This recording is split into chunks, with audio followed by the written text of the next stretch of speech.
नमस्कार दोस्तों, मैं अरशद अंसारी आप सभी का स्वागत करता हूं अपने इस वीडियो लेक्चर में। तो आज हम लोग 10वीं कक्षा का साइंस का पहला चैप्टर पढ़ेंगे जिसका नाम है रासायनिक अभिक्रिया एवं समीकरण। इस चैप्टर को स्टार्ट करने से पहले हम लोग जान लेते हैं कि विज्ञान क्या है और विज्ञान किसे कहते हैं। तो सबसे पहला पॉइंट है विज्ञान क्या है। हमारे चारों ओर जो भी घटनाएं घटित होती हैं उन घटनाओं के विशिष्ट और क्रमबद्ध ज्ञान तथा किसी प्रयोग और परीक्षणों के द्वारा प्राप्त ज्ञान को विज्ञान कहते हैं। विज्ञान में हम अपने चारों ओर के तथ्यों एवं घटनाओं का सुव्यवस्थित अध्ययन करते हैं। तो अब हम जानते हैं रसायन शास्त्र के बारे में कि रसायन शास्त्र क्या है, रसायन शास्त्र किसे कहते हैं या रसायन शास्त्र से आप क्या समझते हैं। रसायन शास्त्र विज्ञान की वह शाखा है जिसके अंतर्गत हम किसी पदार्थ के अवयव, उस पदार्थ के गुण, उस पदार्थ की संरचना एवं उस पदार्थ में होने वाले प्रतिक्रिया यानी कि परिवर्तन का अध्ययन करते हैं।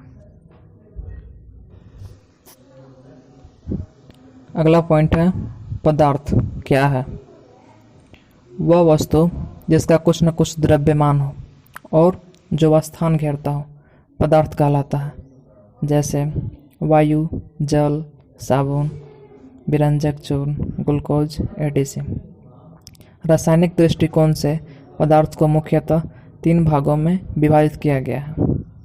पहला होता है तत्व, दूसरा यौगिक और तीसरा होता है मिश्रण। तत्व यानी कि एलिमेंट। तत्व वह शुद्ध पदार्थ है जिसे और अधिक भागों में नहीं तोड़ा जा सकता, जैसे hydrogen, nitrogen, sodium, chlorine etc. अगला पॉइंट है तत्व का संकेत। तो तत्व के नाम को संक्षिप्त रूप में दर्शाने के लिए अंग्रेजी वर्णमाला का 1 या 2 अक्षर का उपयोग करते हैं, जिसे तत्व का क्या बोलेंगे हम लोग, संकेत कहते हैं। जैसे हाइड्रोजन का संकेत होता है बड़ा H, नाइट्रोजन का संकेत होता है बड़ा N, सोडियम का संकेत होता है Na, N बड़ा और A छोटा। उसी प्रकार से क्लोरीन का संकेत होता है Cl। अगला पॉइंट है परमाणु। वह सूक्ष्म से सूक्ष्म अविभाज्य कण जिसे और अधिक भागों में नहीं तोड़ा जा सकता हो परमाणु कहलाता है। वह सूक्ष्म से सूक्ष्म अविभाज्य कण जिसे और अधिक भागों में नहीं तोड़ा जा सकता हो क्या कहलाता है, परमाणु कहलाता है। कोई भी परमाणु स्वतंत्र अवस्था में नहीं होता है। कोई भी परमाणु क्या होता है, स्वतंत्र अवस्था में नहीं होता है। ठीक है ना। परमाणु की संरचना। अब हम लोग क्या जानेंगे परमाणु की संरचना के बारे में। तो परमाणु की संरचना में इसके 3 मौलिक कण इलेक्ट्रॉन, प्रोटॉन एवं न्यूट्रॉन होते हैं। जो परमाणु का जो स्ट्रक्चर होता है यानी कि जो संरचना होता है, इसमें इसके कितने मौलिक कण होते हैं, 3 मौलिक कण होते हैं। क्या क्या, इलेक्ट्रॉन, प्रोटॉन एवं न्यूट्रॉन। जिसमें से जो प्रोटॉन और न्यूट्रॉन होता है वह नाभिक में स्थित होता है और जो इलेक्ट्रॉन होता है वह वृत्तीय कक्षा में निश्चित संख्या में चक्कर लगाता है। ठीक ना। अब हम लोग जानते हैं परमाणु संख्या 1 से 20 तक के तत्वों का नाम, उनके संकेत और उनके परमाणु संख्या के बारे में। ठीक ना। तो सबसे पहले हम लोग 3 कॉलम बना लेते हैं। एक कॉलम में हम लोग लिखेंगे तत्व के नाम को और उस दूसरे कॉलम में हम लोग लिखेंगे तत्व के संकेत को और तीसरे कॉलम में लिखेंगे हम लोग परमाणु संख्या को। ठीक ना, यानी कि तत्व का परमाणु संख्या को। तो जो सबसे जो पहला तत्व होता है वो क्या होता है, हाइड्रोजन।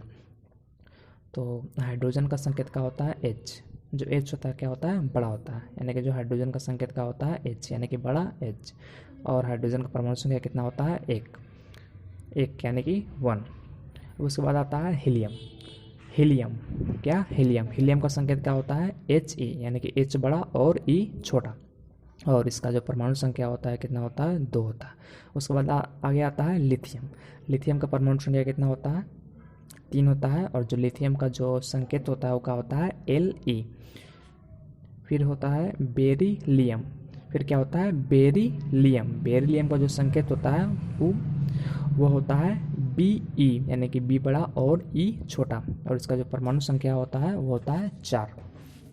उसके बाद आगे आता है ब्रोन। तो ब्रोन का जो संकेत होता है वो बी होता है और इसकी परमाणु संख्या 5 होता है। उसके बाद आगे आता है कार्बन। तो कार्बन का जो संकेत होता है सी, यानी कि बड़ा सी, इसका जो परमाणु संख्या होता है 6 होता है। फिर आगे आता है नाइट्रोजन। नाइट्रोजन का होता है N, परमाणु संख्या होता है 7। ऑक्सीजन। ऑक्सीजन का होता है O, परमाणु संख्या होता है 8। फिर आता है फ्लोरीन। फ्लोरीन का होता है F, परमाणु संख्या होता है 9। उसके बाद आगे आता है नियोन, यानी कि नियोन का जो संकेत होता है वो होता है Ne और परमाणु संख्या होता है 10। उसके बाद आगे आता है सोडियम। सोडियम का संकेत होता है Na और परमाणु संख्या होता है 11। उसके बाद आगे आता है मैग्नीशियम। मैग्नीशियम का संकेत होता है Mg और इसका परमाणु संख्या होता है 12। उसके बाद आगे आता है एल्युमिनियम। एल्युमिनियम का संकेत होता है Al, यानी कि A बड़ा और L छोटा, इसका परमाणु संख्या होता है 13। उसके बाद आगे आता है सिलिकॉन। सिलिकॉन का संकेत होता है Si, परमाणु संख्या होता है 14। फास्फोरस। फास्फोरस का संकेत होता है P और परमाणु संख्या होता है 15।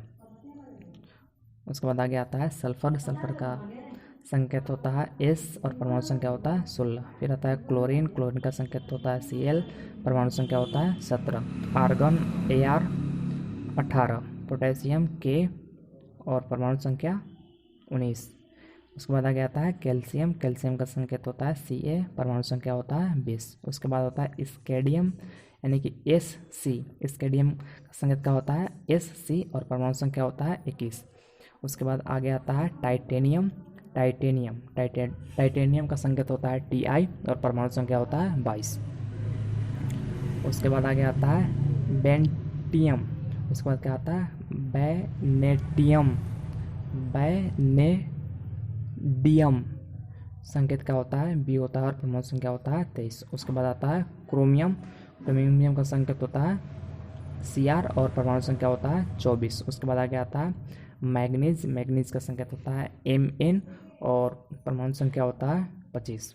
उसके बाद आगे आता है फेरस, जिसको हम लोग लोहा बोलते हैं, ठीक ना। फेरस। फेरस का संकेत क्या होता है Fe और परमाणु संख्या होता है 26। उसके बाद आगे आता है कोबाल्ट। कोबाल्ट का संकेत होता है Co, यानी कि C बड़ा O छोटा और परमाणु संख्या होता है 27। उसके बाद क्या आता है निकेल। निकेल का संकेत होता है Ni और परमाणु संख्या होता है 28। उसके बाद आगे आता है कॉपर। कॉपर यानी कि तांबा।